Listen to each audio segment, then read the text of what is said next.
for Virginia Power to join us, the fourth of our speakers. So for those who've joined us, we've got a chat window that many of you are using already in the bottom right hand corner. So if you want to engage in there, ask us any questions, obviously have a conversation between yourselves. We'll try our best to respond. Alison McNabb from the University of Huddersfield is going to try and stay on top of the Twitter hashtag. So there is a hashtag for today, which is Ask MmIT 17. It's there on that slide that you can see. So if you've got any hashtags, then I've got a thumb up from somebody. Sorry. Oh, so Virginia's in. So Virginia has joined us. That's great.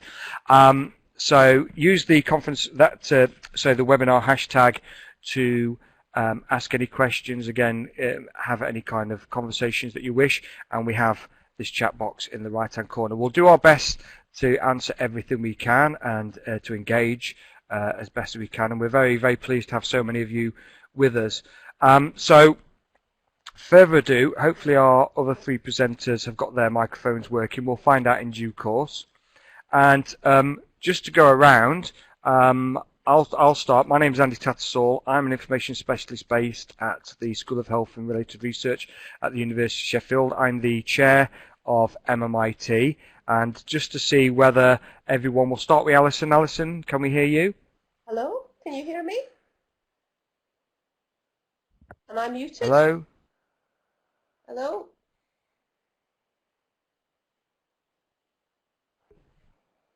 Sadly, I can't hear. Can you hear me? Oh, right. Sorry.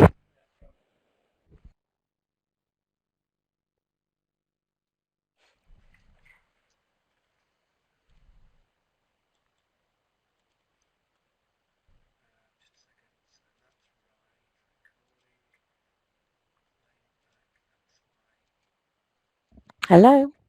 There we go. Sorry, after all that, I couldn't actually hear myself. So we've heard from Alison, I gather, and yes. Virginia. Hello. Hello, Virginia. Do you want to introduce yourself? Hello, everybody. I'm Virginia Power. I'm a graduate tutor, PhD researcher at the University of the West of England in Bristol, and I look forward to speaking to you shortly. And Luke in the bottom left-hand corner. Luke. Hi there, can you hear me? Yes, just a little bit louder, please. Yeah, no problem. Just put the volume up a bit.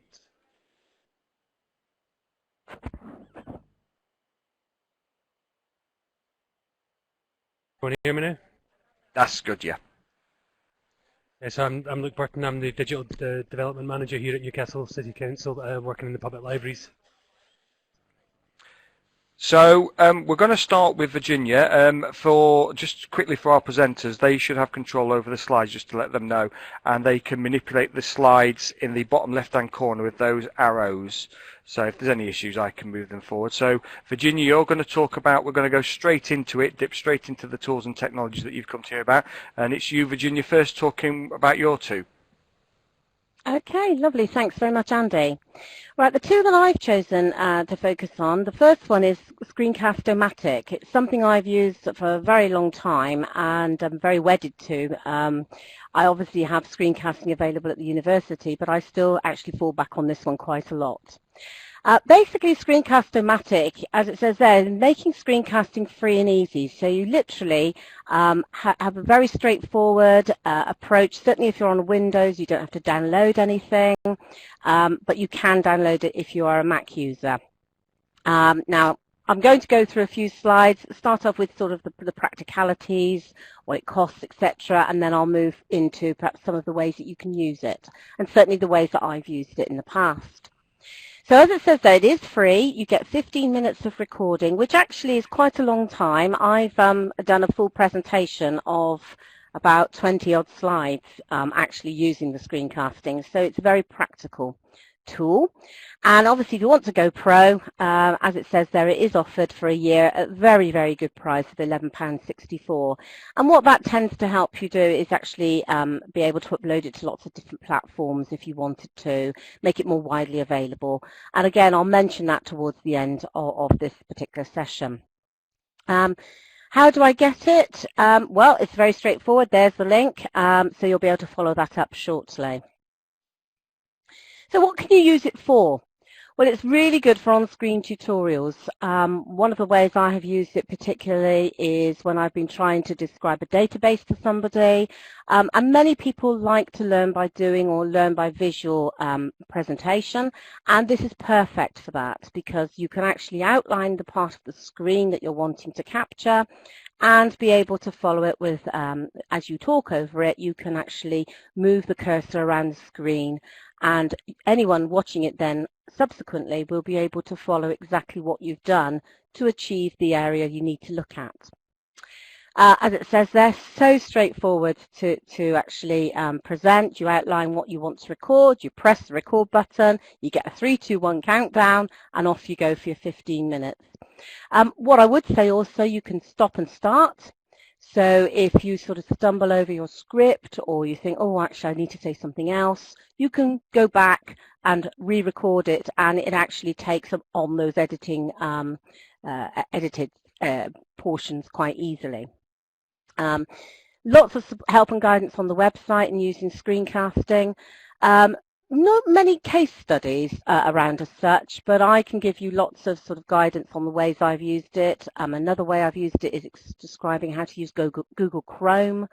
I've used it for presentations where I had to be absent for illness, so I sent that instead and they played that, so they had my voice and they had the slides. Really, you know, the limit is your imagination on how you could use this particular tool. So really, in order to get the best out of it, I would suggest you get a good idea or a problem you need to solve, and it largely tends to be how-to tutorials as far as I'm concerned. You have a plan of what you want to say. It's always useful to have a little bit of a script, a little bit of an idea of what you want to cover. Obviously, a recording device can be anything, very straightforward, somewhere quiet. And I actually do, as I say, do mine at home purely because the only one who's likely to make a noise is the cat, and she doesn't cry that much. And really then it's really up to you to promote it widely within your organization. You've created it. One of the best successes I've had is with people with learning difficulties, and that's been so successful because they've taken it on board, and every time I introduce Screencast-O-Matic, someone takes it up and says, I'm using it in this way. It is just one of those tools that goes on and on. So just superb, and as it says there, perfect for inclusive and accessible practice. These are just a couple of screenshots of what it looks like. You'll see there that you can do up to an hour of a recording. Personally, for the use of screencast, I think 15 minutes is more than adequate, so you don't have to pay for the professional license unless you are going to do something a little bit more complex. Not much more to say about that one. Did just want to show you the difference between the free features and the professional premium features. So you can see you've just got a little bit more flexibility. But to be honest, I haven't gone pro. I use the free one all the time. And I can demonstrate it sort of on the hoof as well, which makes that very helpful. And you will have that opportunity as well. So that's Screencast-O-Matic. And my second tool for this afternoon is Plickers. And this is actually, I suppose, the lowest tech, one of the lowest tech things I've come across in a long time. And it's just, it helps you capture real-time formative assessment data. So all those library inductions you do, information skills sessions, if you want to have a little bit of formative assessment data without the students having to bring any devices, then this is fantastic because all you need is just your own phone. As it says there, you just need an app, which is free, available for iPhones and Android, so equally suitable. And you also have a free download for a set of cards. And you can see in the picture in the top right-hand corner some of the cards that are used. Now, you can get them in large font, and as I actually like to find good, inclusive, accessible practice, I'm very pleased about this. You can download the set, and my recommendation would be to laminate that set, because obviously if you've just got it on a piece of paper, I would actually adhere it to some board or stiff card, and then laminate it, because then it lasts that bit longer. Because if you're sharing it with student groups, they'll soon become tatty. Good thing about it, they're free. You can actually throw a set away and get another set. You can buy them pre-laminated, and I've put the costs there for you, but to be quite honest, it's probably much cheaper to actually laminate your own. You can get it through plickers.com, as it shows there. So again, everything you need to know is at that particular website. What can you use it for? Well, wherever you want to do quizzes, you can use it. So really, anytime you want to gain some feedback from a group, this is exactly the place to go to. Very straightforward to use. You basically have the shapes, and you just turn them, the students turn them to A, B, C, or D when they're responding to your question, and then you just sort of scan your mobile across the group, and the names pop up, again, as you can just roughly see in the top right-hand corner. Lots and lots of step-by-step guides on YouTube, very heavily used in the US, certainly for younger students, but there's absolutely no reason I would use this in staff training as well. It's just something different and new, and again, very low tech, very low cost. There is a presentation kit, which I think is fantastic. There is a PowerPoint presentation, so if you're looking to explain this to other colleagues and how they could use it, then actually you've got everything there for you. You don't even have to make a presentation for it. Again, lots of case studies are out there. You've got the digital academic one that I've actually shown there, the link there, which talks about how they can engage students as paper clickers. And YouTube's got lots as well, as does the Clickers site itself. So just to clarify how it works, every student's given a card. It's got the unique visual code, and they're like the QR codes really that you'll be quite familiar with, no doubt. And again, you turn it, they turn it to the answer to the question they want to give. Then you use your Android app or iOS app, and you literally just scan the room. It recognizes the card and it records who the teacher assigned them to and so on. So immediately you get feedback. Now, don't be worried if you think, well, actually, I haven't got Wi-Fi available in my particular organization, or where I'm particularly working at that time. It does work without Wi-Fi, but of course you won't get the real-time data. What you do get, if you've got the Wi-Fi links or the network links, you will get real-time data, which is obviously quite useful for immediate feedback. And there it is there. It appears live and in real time on your device, and you can project it so everyone can see the results. And you get an instant idea of who's picking up the particular elements of what you're trying to put across. And this is just one, students using iPads for library orientation. So it talked about a scavenger hunt using iPads, and then doing the QR codes, and then having a quiz in the library using Plickers. So it's very much a tool that you can embed and use alongside other tools and techniques that you're already employing. And I just think it's fantastic. It's another freebie, and yeah, it really works extremely well indeed. So those are really my two tools for this afternoon. I presume, Andy, we're taking questions at the end of the sessions, at the end of all the tools, or however you want to do it. People can ask questions ongoing, so we've got the chat box in the bottom right hand corner, so if anyone has got any questions particularly for Virginia based on Plickers and Screencast-O-Matic, you can ask them now, and Virginia, I can see someone's already typing, and you can respond to those directly. I don't know if we'll have time afterwards. We've actually made it that people can't speak using audio, but they can actually chat with us and do it ongoing. Yeah. But I've got to say, more than happy to do that.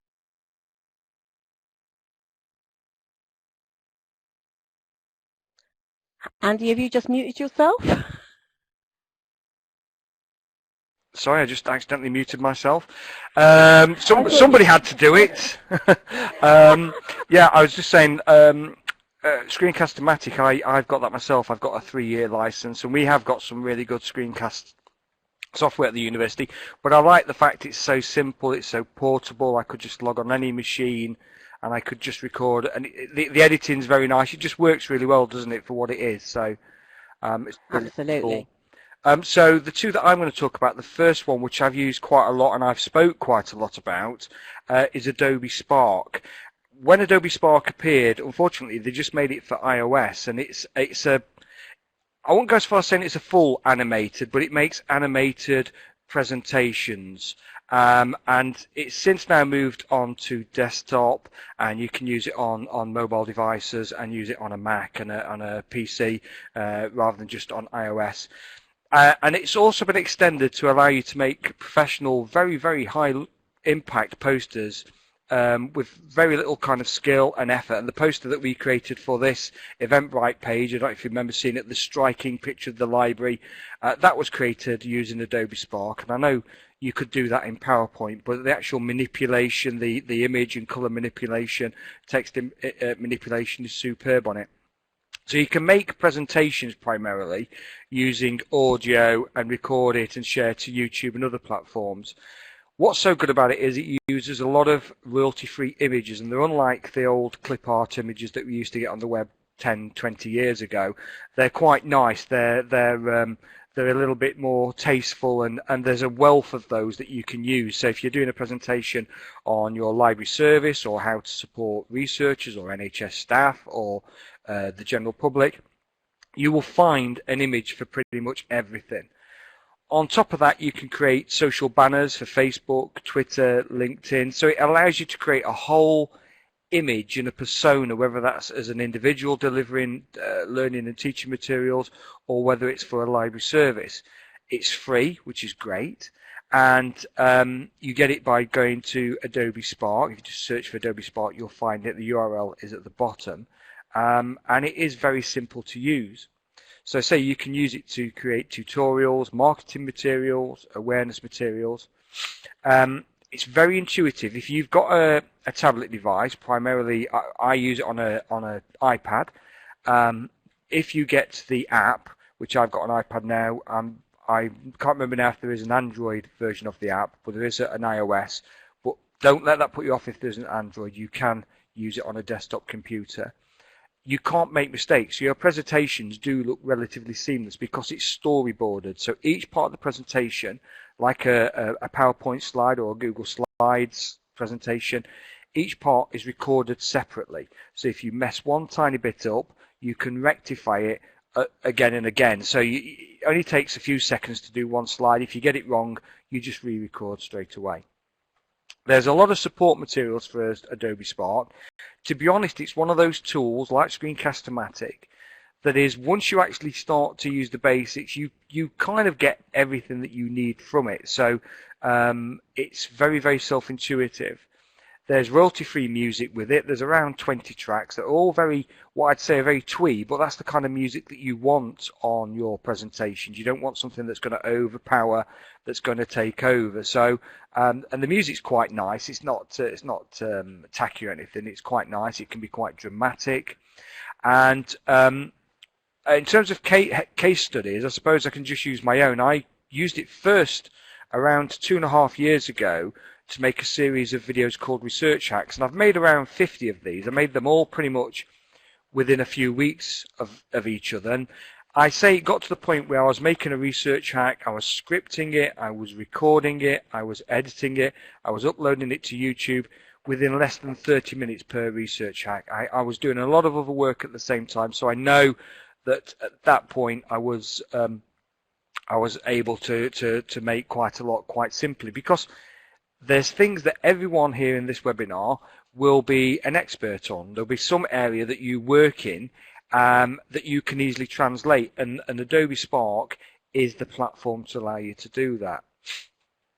Now, to make an effective Adobe Spark video, what you need is an idea, you need a reason. So I decided to make a load of videos to support researchers, to support them how to work smarter, to support them how to communicate their research, to do different ways of working.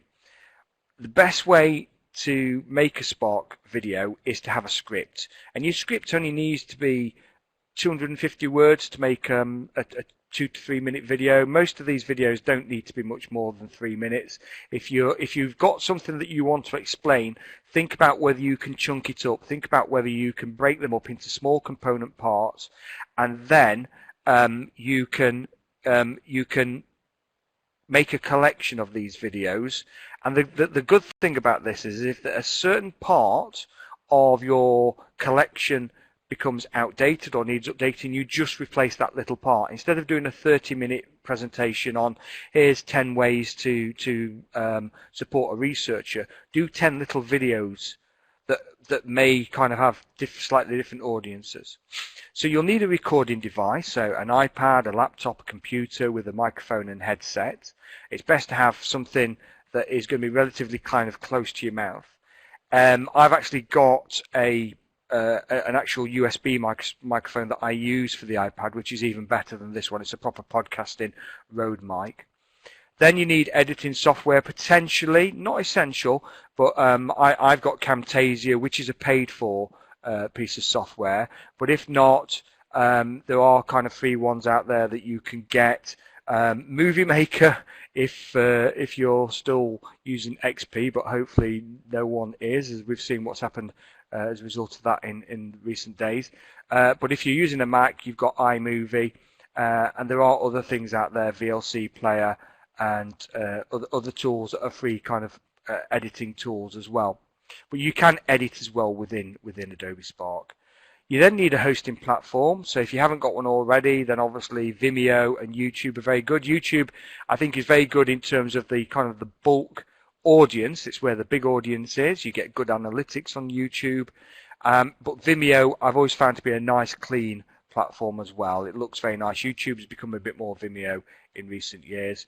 And if you're institutions like we are, we've got iTunes U, and we're also about to get Kaltura. So think about where you're going to host them. You may host it on more than one platform.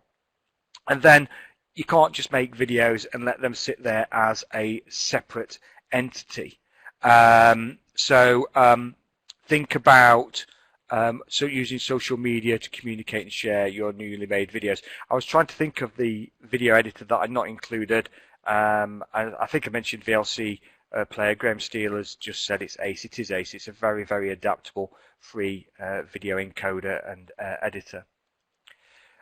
Tips for making a good recording: be relaxed. Make sure you're relaxed. Don't sound tense. You enjoy the recording. You're not going to appear on it, so that helps people who aren't prepared to and fear about how they may look on videos and presentations. I do a lot of recordings where I appear, and I always look back at myself and kind of shudder at my appearance. But for those who don't want to go down that route, then this is a good way. Find a good room where you'll not be disturbed. So it's important to do things like lock the room, put a sign on the room, and just get into the flow of making the videos. Find a room with good acoustics. So don't go and record it in the downstairs toilet or anything like that that's echoey. It'll sound terrible. The sound is as important as the image. If you've got your own images, use them. If you're advertising a library service, go out with a camera or your smartphone, take pictures of the service and embed them into the actual presentation. And try not to go over 4 minutes. Ideally, if you can do 2 to 3 minutes, then that's great. Maximize your impact. And feel free to be less formal. I think it's easier for people to engage and view your content if you're a little less formal about it. I'm not saying be totally laxed, but think about how you may want to do that. This is the research hacks videos that I made. If you do a search for SHAR vids, SCHARR vids, or SHAR research hacks, you'll find these. I've also done a bunch called Learn Hacks as well. And you can do things like this. This is a poster I made for an event I ran earlier this year, and this was just made in Adobe Spark. Now again, you can do this in PowerPoint, you can do this in various platforms, but it's just very polished. The image came from Adobe Spark, and just the whole text and the resizing and how it looks is very, very adaptable. It is really, really good for doing posters. My second tool is Pocket, and Pocket used to be known Read It Later, and it's very, very similar to anyone who's used Evernote. and it's got a feel of readability about it. Readability was a superb little add-on for Chrome, and it was a little app that allowed you to save things and read it offline, and sadly they closed that September last year, which was a shame because it was a wonderful little tool. And it allows you to save and manage a reading list of useful articles from the web, and once you've saved it you can read it on your phone, tablet and computer, because we have this issue where people send us things in that, you know, they email things for you to read, you get things on social media, and you're trying to do your work and you're worried about distraction, you're worried about when you're going to get the chance to read it, and the best thing to do perhaps is to save them, stockpile them quite often if they're just short little articles, blog posts, and then read them at your leisure. It works on Android, iOS and the web, and it is free, and there is a premium version which I'll just cover briefly later on. And you just get it from the web address down there. So if you do search for Pocket, you'll find it. So again, it's a useful way to share useful articles you discover on the web. You use tags to sort these out. So if you save a lot of articles, you can use tags to then create your collection and navigate through them. And it's really good in terms of supporting your own learning and professional development. Really easy to use. You just install the Chrome or the Firefox browser extension, and if you've got a mobile device, then install the app, and you can use it on that. Lots of support materials again for Pocket, but like some of the tools that we've just seen earlier, it's quite intuitive. It's one of those that you'll get most of what you need from it from just exploring it yourself. There is a case study, this Life Hacker link here, how to use Pocket like a pro to save everything. And just to say, in response to a question, this presentation is being recorded as well, so we will make it available sometime later this week for you to watch at your own leisure, and you'll be able to kind of see the URLs for yourself and everything that we've covered. Just to show you the differences between the free and the premium version, so you can see here that you can do quite a lot with the premium version. So with the basic version. With the premium version, it allows you to make a personal backup of the articles and web pages you've saved, and it gives you suggested tags for quick organization. But you're all library information professionals. I think you'll be pretty good at actually tagging things yourself and organizing things. It's got the ability to search full text, tag, author and topic for the premium. But again, a lot of people may not use that. Access to advanced search operators, sort search results by relevance or date served, saved, and view recent searches. So it's one of those where most people will get by with the free version. So this is what it does. If I just go to, such as, here's the MmIT blog post that was for this webinar that you all attended. And if you look in the top right hand corner, there's the little browser extension that I've added. So I've added that into my Chrome, and I just need to click that button if I want to save this into my Pocket, and then a little pop-up box comes up and it wants to know what descriptive tags I want to use to organize my collection. Once I've given it some tags, it will appear like this. So anyone who's used readability and Evernote, you'll be very familiar with how this looks. So it strips out all of the URLs, it strips out all of the kind of the advertising, the banners by the side, the links, etc. So the URL is still within the main body text, but it takes everything from around it and leaves it into a very clean looking PDF. So it's a lot more easy for you to sit and read, especially on a mobile device. In the top right hand corner, we've got the option to recommend, to send the article to a friend, to share it on social media via Twitter, Facebook, or using Buffer, or we can go back and have a look at the original. When you start to collect a lot of articles, they'll appear like this in this kind of dashboard, and you can go and filter on the left hand side by tags.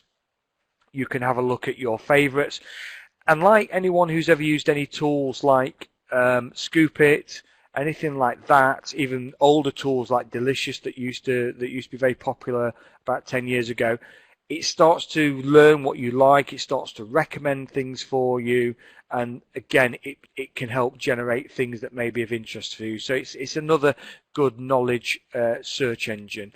and say it's one of those I think quite lightweight. I don't use it a lot. I use it to put things where perhaps I may forget if I don't put it somewhere else, and I may want to go back to it and certainly go back and read it later on. It is mobile, so it works on mobile devices and on desktop, so it works really, really well. And that's everything from me. I will answer any questions in the chat box. So now we're going to hand over to Luke. Are you there, Luke? Yes, Andy, I'm here. So over to you. Cheers, Andy. So the two that I really want to talk about are about displaying information, really, and a couple of tools that I've used that I find quite useful. The first one is Pictochart, which is really, it's an infographic maker, and it allows you to visualize information in appealing ways. So I know that we often get information shared, excuse me, as in pie charts or in spreadsheets, or using even the visualizations from Excel, which aren't always the most interesting. So Pictochart is a tool that allows you to create things that are visually appealing and look really good. The one thing I would say about them is that sometimes we've had issues with our comms teams here who want us to use the corporate style. So if you have I imagine many of you do have a corporate style, sometimes it doesn't necessarily fit with that, but it's a really great way of sharing things potentially internally in more visually appealing ways. It works, it's web-based, so it works on a range of platforms, and there is an iPad and an Android app available for tablets. It says on their website that it works best in Chrome or Firefox, but it does work in Internet Explorer. The only thing to be aware of is using potentially older browsers. Like we've seen with a range of these products, there's a range of costs, and this one ranges from free up to sort of $29 a month for the Pro version. I have to admit that I've only used the free version, and that's been good enough for me. You still have the Pictochart sort of watermark in there and things, and it doesn't give you maybe as much flexibility, but I've found it enough to create a chart, produce it, and share it as a PDF or download it in a format. It can be accessed from the link there, and there's on their website they've got a great range of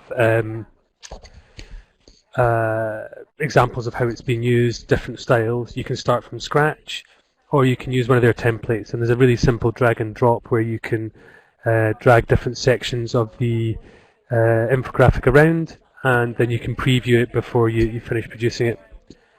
And like I say, we've used it for visualizing data and creating reports, particularly things like survey results or feedback on things. So we've carried out surveys around PC availability and PC usage by members of the library service, and it's given us a really nice, appealing and simple way, sort of one-page information sheet that allows people to be shared simply, like I say, as a PDF. It is really easy to use. The templates and themes can be tailored and adjusted. Like I say, there's a drag and drop function that allows you to alter most aspects of it. You can start from scratch, or you can use their examples. So they've got examples of, you might want to do a report, or you might want to have even things like a menu or something. In terms of the supporting materials, there's a vast range of stuff. There's the Help Center on there, which has lots of hints and tips, but the video tutorials are really useful as well. So they give you ideas on sort of the style you might want to use and how to make things look visually appealing in one way or another. And to look at the case studies, that, like I say, there are the templates to work from, and they've got a whole range of user stories from people who've used the products to create their own charts from. So, like I say, it's really a really nice one that's simple. You can get virtually all the functionality you'll need from the free version, and it makes it look a bit more interesting than the producing things with just a graph from Excel or a pie chart. It really gives you those sort of snapshots of information and makes them look a bit more contemporary, if that's something that you're interested in doing. So we found that really useful for sharing information internally, particularly. The second tool that I wanted to briefly mention as well is again around information sharing and visualization, and it's the Power BI suite, which is Microsoft's business analytics tool that allows you to visualize data through dashboards. So it's probably worth mentioning that I actually had an email from colleagues here internally that they're changing the way it works organisationally, but you can get organisational use of this, and it may be that if your organisation is using Office 365 or something like that, you may have access to the Power BI suite for business analytics. So it's unsurprisingly it runs on Windows mainly, but there is a mobile for Power BI Mobile, which is available on iOS for Apple and Android and Windows app as well. The issue around the cost, I suppose, comes that it's varying. It really depends on how much you want to do, what you want to do, how you want to share the information. So it's really worth digging into the sort of the functionality and the pricing plans, depending on what it is you aim to do with it. And it's really worth finding out if your organisation has access to it. Like I say, we have a Power BI analytics team here who are working on it, and they've given us some really good feedback and support on how we use it. But there's a free version that certainly allows you to get started and give it a try in the first instance. So again, here we're looking at visualizing data, but more particularly what we're looking at is creating reports and dashboards. And the dashboards are really powerful. So it pulls in data from other sources, from a range of sources in a range of different ways, and gives you the ability to present them in one place and gain insights to that. So it lets you chop and slice the data in different ways, give you different visualizations of that on the screen, and hopefully gives you a better understanding of it. And as I say, in terms of how easy it is to use, it genuinely is how complicated you want it to be. You know, you can get it to plug into live feeds using APIs, which will, take live feeds from databases all over the place and pull them in, or it might simply be adding a CSV file or an Excel spreadsheet and importing that in and allowing you to visualize it. So at the simplest terms, it allows you to, again, as with PictoChart, it allows you to visualize things in a different way. Maybe make them look different, but also what it'll hopefully do is give you better insights into data from a range of different sources. So that's really where the cost and the complicated element of it comes from. Is it really depends on what you're trying to do. So if it is something you're interested in, I would recommend having a look in the first instance at the wealth of information they've got that Microsoft have got on the Power BI sites, but then also speaking internally to see who, if anyone, is using them. The support material, like I say, because of the range of complexities you could potentially do, there's a whole lot of stuff. They've got a learning section in a Power BI community where you can ask questions and get feedback. And the Power BI showcase gives you a wealth of information in the way that people are using Power BI. So, for example, we've used it to create one-screen dashboards that show feedback from surveys of what people are contacting us for them, and in what method they're contacting us and where they're contacting us from, so that you can visualize it in a different way, and you can drill down into that information to a lot of different detail.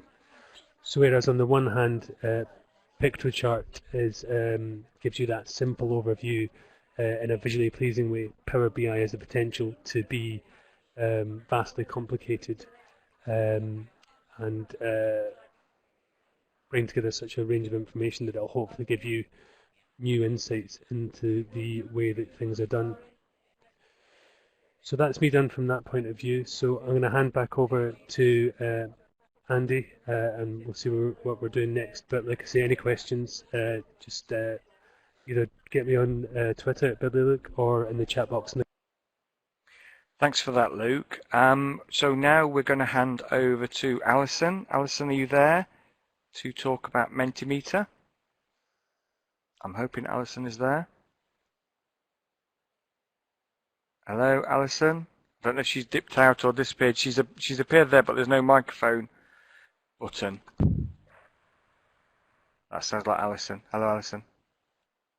Mork calling. Hello? Alison. Hello. Can you hear me?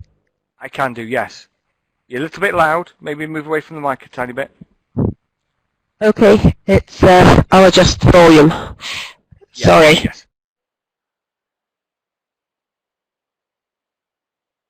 It's difficult live tweeting and talking as well. I want to introduce. Is that too loud? It's still a little bit too loud.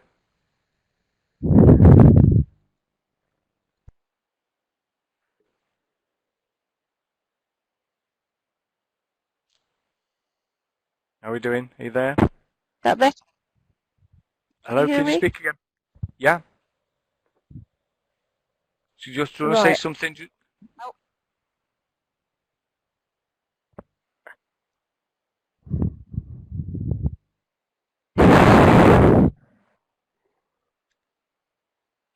Hello? Alison? Hello? I think your mic's been turned off. You turned off? No. Okay, do you want to just say something so we can just get a gauge on your volume to make sure it's fine? I've got echo. You've got an echo. You've obviously... Yeah, you sound good to us. Okay. Well, I'll speak then. Sorry about this, folks. Clearly, I'm not able to multitask today.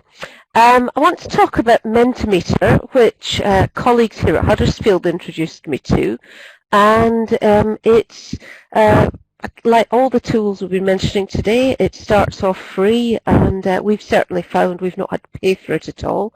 But it's easy to use presentation software, and it lets you build interactive presentations. And you can use this for interactivity with any sort of audience. We tend to use it in teaching, but you can use it in any sort of group session where people have brought their own device, and you can use it to gauge the sort of sense of feeling that's in a room. If you're offering some training, you can ask whether people have used X, Y, or Z before. We used it last week when we were doing a talk about different sorts of reference management software. So we used Mentimeter to see who used what, and then at the end we wanted to check and see if we'd converted any more people to actually thinking about using it and what they might use in the future. And you can save those online slides, capture them, and then you can subsequently use them in presentation software. But it's web-based, so you don't need to have PowerPoint or Prezi or anything there. And it's just a really neat tool for using that. Again, the website has lots of support materials and case studies. The only real requirement is that your audience or delegates or whatever do need to have a connected device. So you might want to be in a lab or encourage them to bring their own device beforehand. Okay, that's me, Andy.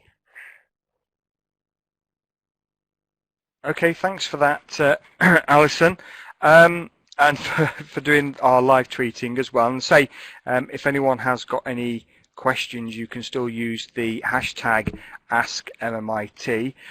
There was a couple of questions that we'd got that I was going to throw out to our presenters, and one of them was, what tool would you advise me to help cope with information overload regards to articles, social media that I can save for later? Now, we've obviously covered Pocket. Is there anything else that any of our co-presenters use to help organise and cut down on distraction? Catching them off guard?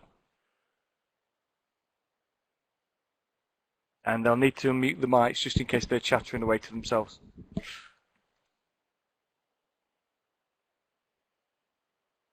Hello? Okay, I'll leave them to think about that. The next one is, What can you do if your organization's firewall prevents you from accessing stuff? This is obviously a very common problem. So if any of our panel want to speak about this, Virginia, you're unmuted. Do you want to say something? I've unmuted myself. I was going to respond to the last one, Andy. That was all. I was being Yeah, no, distracted in the absolutely. office. The one thing I use, and it's just so always available, is Microsoft OneNote. I still think OneNote is vastly underused and underutilized. It's tucked away on that whole Office suite of applications, and it's just there. And I just think, oh, we should all use that so much more. So Microsoft OneNote is my vote for that. And we've had a couple of others. I think Keely has mentioned Diego as an alternative to Pocket. Alison mentioned Evernote, and Siobhan has mentioned RSS feeds as well. Yeah. So that's quite good. And Graham's mentioned about one of his mates blocks all social media stuff. Now, one of my students came up with something like that, and I might have to just go away and find out what that was to block social media interference. To keep you focused on the task in hand. So I will find that, and I will put that in the chat for you as well shortly. I like the fact he has an on-off switch he has made. I mean, He's made that, yeah. I'm giving a talk tonight at the Pint of Science Festival about how you can avoid information overload, and I don't want to give too much away, but one of the tools that is very good in terms of cutting off things like social media and email is Forest. Which is an app, and it's a web extension, and it just basically, you tell it what you don't want to access. So I don't want to access Facebook, I don't want to access Twitter, I don't want to access my email, and it starts to grow a tree, and it works on the Pomodoro technique. So you give it an allocated time to do a task, and it grows your little tree. And if you decide to come out and suddenly access email, it'll tell you that if you do that, it will kill your little sapling tree, and you feel really bad about it. And it does work. And I run writing boot camps, and I've had the Forest running on screens, and some people have said it does help them stay to task. But I do think for those people who may struggle with that, then they're going to have to invent an app called Kitten. And I think that you're going to have to look after a little kitten, and we don't want to go any further about that. But I think that that's a very useful one. Just to say regarding what can you do if your organization firewall prevents you accessing stuff. Now, from my experience, a lot of the issues is invariably, you have protective IT infrastructure and management who are, one, trying to protect you from various things that you shouldn't be going to that's going to get you into trouble, and various things that are going to stop you from doing your job. And it's sometimes very hard to differentiate between those useful things that they don't appear to believe are useful, but actually are very useful to your job. And what I would say is write a business case and look at evidence as where a certain technology has been used by somebody, and also try and get senior management buy-in. Go and see if you've got any influence, any connections with senior. Go put your case to them, because my experience of IT and IT sort of technicians is that they will try and lock down as much stuff as they can, and with good reason. They're not trying to just make their life easier, but they are trying to lock it down for good reason. But quite often they're not actually at that cold face of how you're trying to produce and do your job. And I think sometimes you've just got to build that case study up to just say, look, this organization's using this very successful, it's perfectly safe, and it's very robust, and at least try and negotiate some form of a trial. We had another question about how I often find out about new tools from colleagues, but how can we share these with librarians in other places and find out their top tools? Virginia, Alison, Luke, do you want to speak about that one? Virginia, I know you. Yeah, I've unmuted myself again. Well, you'll see it on a bonus slide in a moment for all the attendees that are there. But one of the things, again, my go-to place is the Centre for Learning and Performance Technologies, which is, it was first devised by someone called Jane Hart, and we have a slide to give you how to get there and everything. And every year, Jane does something called the Top 100 or Top 200 Tools for Learning. And she encourages practitioners from learning, academics, to information specialists to actually recommend the tools that they use and how they use them. So it's not just a simple case, well, I use Pocket, for example, but you say how you use it in your learning and teaching interventions. And each year she has this whole 1 to 200, and you've got if you like, a chart. It's almost like the old Top of the Pops charts and download charts, I suppose, for being up to date. And it's fantastic because you're able to see, what most people are using, and it's a great way of actually collaborating. So that's the actual site that I'm talking about here. And because she's had this whole top 200 running now since 2007, it is just amazing to see how things change and how things go up and down the ladder of popularity. I mean, Twitter is usually at the top these days, and it has been for the last few years. But most of what we've mentioned today they are in there. And it's just fantastic. And I highly recommend, you have that as a go-to source for sharing and collaborating with fellow professionals. Thanks, Virginia. Luke, did you want something to add? I know you're muted. Yeah, I was just going to say it was the same in terms of those sort of communities of practice are really useful places. So whether it's the JISC mailing lists are a really good place, or there's one for public libraries, the Library Innovators Network, which was set up by the Society of Chief Librarians, and they encourage people to join that and share in new and innovative ways that they're doing things. So it's finding those communities of practice, whether it's through JISC or whether it's through something like the professional bodies, either Cilip or SCL, can be really helpful. Thank you, Luke. Just a nod to our conference. We have more events coming up throughout the year. MmIT, the Cilip Special Interest Group, are trying to do more events for people. We did a successful one earlier in March in Newcastle and at Newcastle Public Library. And we have our conference, we have a national conference, it's our 6th conference, it's happening on the 14th of September. Open up the library using technology to make content and spaces accessible to all. So the conference details are there. You'll find it on the MmIT blog as well. We're accepting submissions.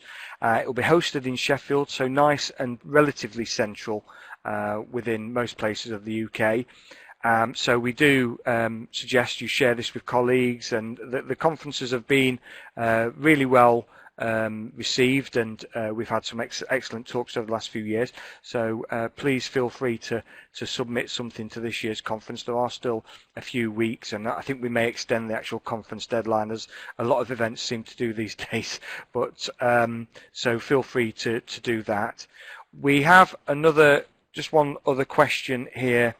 That I'll ask to Virginia and to Luke. We seem to have lost Alison again, unless Alison's coming as Alison 2, I don't know. What do you suggest for scheduling social media updates? Is there anything for Instagram that we know of? I mean, I use TweetDeck to schedule tweets, but... Yeah, the one that a lot of my colleagues use. Sorry, Luke, shall I jump in? The one that a lot of my colleagues use is Hootsuite. That is one that there is definitely their go-to in terms of scheduling their social media. It's not something I've used a lot, but I understand it works incredibly well. And probably the amount of social media I'm now involved in, I probably need to get more into that already. But again, the Centre for Learning and Performance Technology talks a lot about Hootsuite as being a fantastic tool to use. Yeah, I like Hootsuite. I use it on my iPad. I use TweetDeck on my desktop. Luke, yeah. What's your thoughts? I actually we had a meeting with a Skype meeting with an American company recently called Sprout Social, and theirs looks excellent. It does Instagram as well as Twitter and Facebook. It allows you to assign tweets to different people if you need a response. It allows you to put them into different queues. It allows you to tag them for sentiment analysis, and it also allows you to email them directly to people. I've got a sneaking suspicion it's not on the cheap side, but Sprout Social looked really excellent when we saw it. One that I've heard used quite a bit, and I've never really had the chance to kind of engage with, one that I've heard a lot about is Buffer, that it used in terms of nudging communications between different channels. So I'm not sure if there's a scheduling function in there. Alison, have you got anything to add regarding, I don't know if you heard any of the questions, regarding any of the questions regarding, well, the one about how you get around an organization's firewall for using technology. I have to note your mic is just muted, so no. Sorry, Uh, me? Yeah, Virginia, have you got anything to say about that? I muted at the time you said it, Andy, so I thought you were referring to me muting. Again, I mean, really only to back up what you said, to be honest, is that obviously IT services have you know, for various reasons, have to put in place a lot of firewalls. But I have to say, so long as I can demonstrate why I need something and the value of what I need, I usually haven't experienced a huge amount of problems. And you know, sometimes it's just the fact there is just so much out there. They can't possibly know what is of value to the learning and teaching needs. So you have to educate them sometimes. And getting that sort of working relationship together is usually the thing that works the best. Yeah, absolutely. Linda's just asked what was the name of the tool that Luke was talking about. We talked about PictoChart, so I'm not sure if that's the one that you're referring to. I was just replying actually on the Twitter feed there, but the one I was mentioning for social media was Sprout Social, as in Brussels sprout. Right, yeah. Yes. So I think we're pretty much coming to the end of we're coming to time, so we don't want to overrun and take up any more of your time. We just want to say thank you all for joining us. An incredible response and number of people. We did oversubscribe the actual places, and we will look to run another webinar hopefully later this year, and hopefully you found it very, very useful. We've got lots of tools that we can share with you all. There's a feedback form for today's webinar. Just take about 2 minutes to fill in. The bit.ly address there, 2Q8YJTS. So if you can just take a note of that, we'd really appreciate any feedback you've got, good or bad, what worked well. We had the usual technical glitches that you get with a webinar, but I don't think I've ever attended a webinar that hasn't had technical problems, but I think mostly went quite well. I want to thank Virginia, Luke and Alison for their time and for their expertise, and leave it to you guys if you've got any final words to say.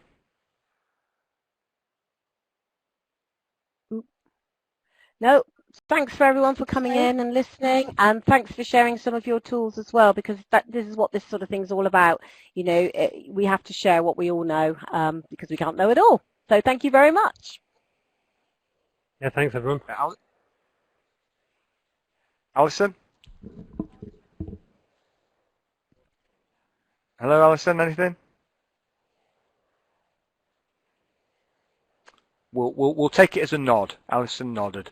So thanks a lot, everyone. This will be recorded. We will be sharing it via the MmIT blog and via our Twitter. So keep an eye open for that. Hopefully we'll have that for you before the end of the week. Take care and enjoy the rest of today. Goodbye.